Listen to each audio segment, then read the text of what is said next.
Hello. Well, I don't always know what I'm going to make for supper.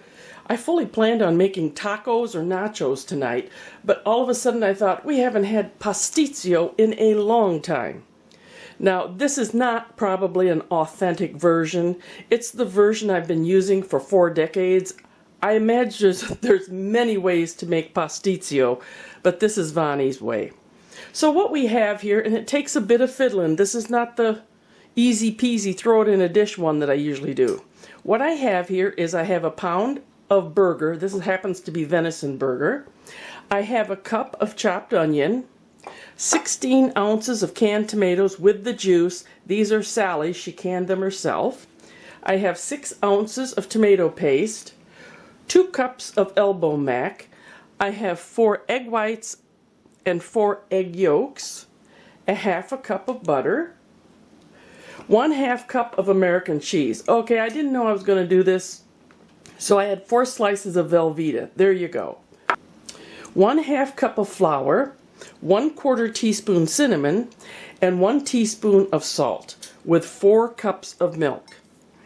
The process is this. First, I'm going to brown the burger, then I'm going to toss in the tomatoes with the juice, the tomato paste, and the teaspoon of salt, and I'm going to cover it and simmer it 30 minutes.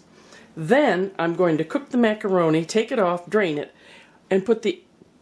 Oh, that's too much to tell you right now. Let's just get going and I'll show you as we go along the way. You're also going to need a 9x13 pan and an oven set at 375. First, I put a little bit of grapeseed oil in here because the venison is so dry. So first I'm going to do the venison with the onion.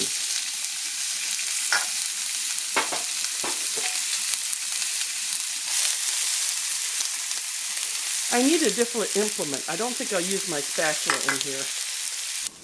That has browned up nicely. That's the onion and the burger. Now my oven's all set. Now I'm going to add 16 ounces with the juice. This is a small can of tomato paste. That goes in. We're going to bring this to a point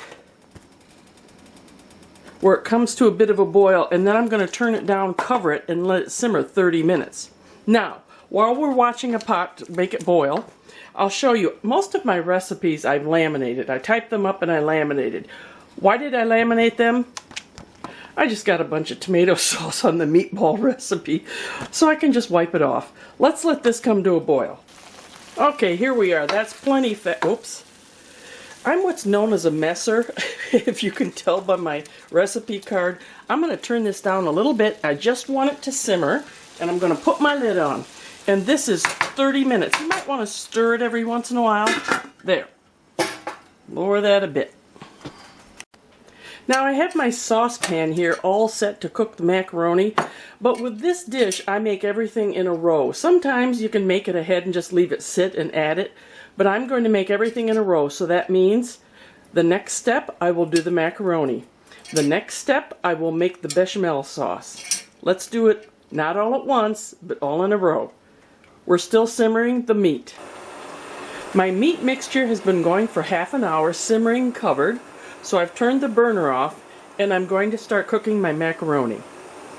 Alright, I have cooked my pasta. I did it about 5 minutes. I like my pasta al dente, not mushy. I have kind of slightly beaten my egg whites. They go in, and now so does the cheese. There, remember I'm using Velveeta instead of American. I guess they're probably close. And I'm going to let this melt together. From this point, I will add this to the meat, and we're going to put that in our 9x13 pan. Let's combine this.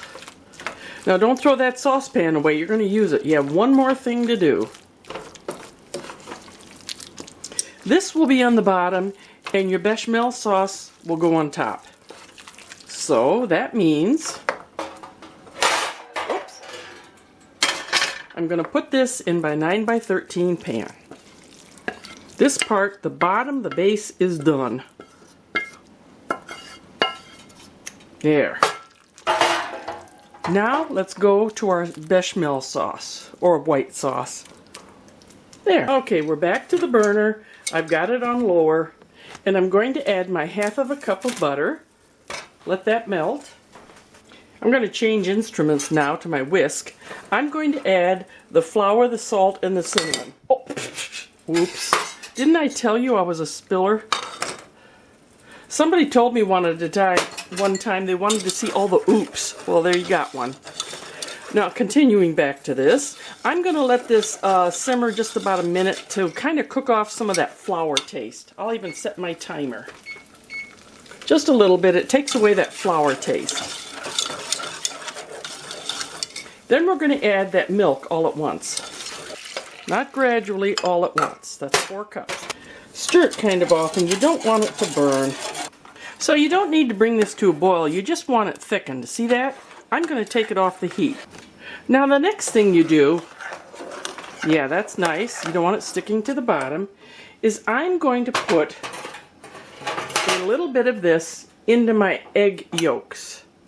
And you do this because if you put the egg yolks in there too fast, you would curdle the egg yolks. So let me stir this up a bit, and then I'm going to put it back in my dish. There. They've been heated up a little bit. Now I'm putting them back into my pot. You know, I need a spatula. When I'm not on camera and I say it's going to take a ½ hour, I am constantly wiping up spills. There, that's perfect. This is basically done now. Now I have my pan, and I'm going to make sure this is spread out even. That looks a little less down there. And I pour this on top. See that? There. The last thing I'm going to do is sprinkle a little more cinnamon over the top. And this is going to go into the oven. This is going into the oven for 40 minutes. It will be so good. This is one of those dishes that I don't know why, but I like it cold as much as I do hot. Let me put this in the oven and we'll look at it in 40 minutes. I left my pastitsio in the oven, 375, for 45 minutes. I like it a little browner on top. Then you let it set for 10 minutes. Why do you let it set for 10 minutes? The juices all settle. Otherwise, if I took it out right now, the juices was just all over the place. That's a technical term. And don't forget, if you're a messer like me, laminate your recipes. It saves you a lot of trouble. Let's wait 10 minutes. There we go, pastitsio. It's layered with your macaroni, your meat, your tomatoes, your sauce, then it's topped with a white sauce. A nice good meal, and it makes a big batch. That's 9 by 13, and while the cost of the ingredients isn't that much, this will feed a lot of people. That's a good hefty sized piece. Give pastitsio a try. I think you'll like it. It does take a little more fiddling. If you're trying to teach the kids to cook, have one child do one stage, another child do the other stage, while you sit back and have a cup of tea. Let me know how that works for you. Until next time, bye-bye.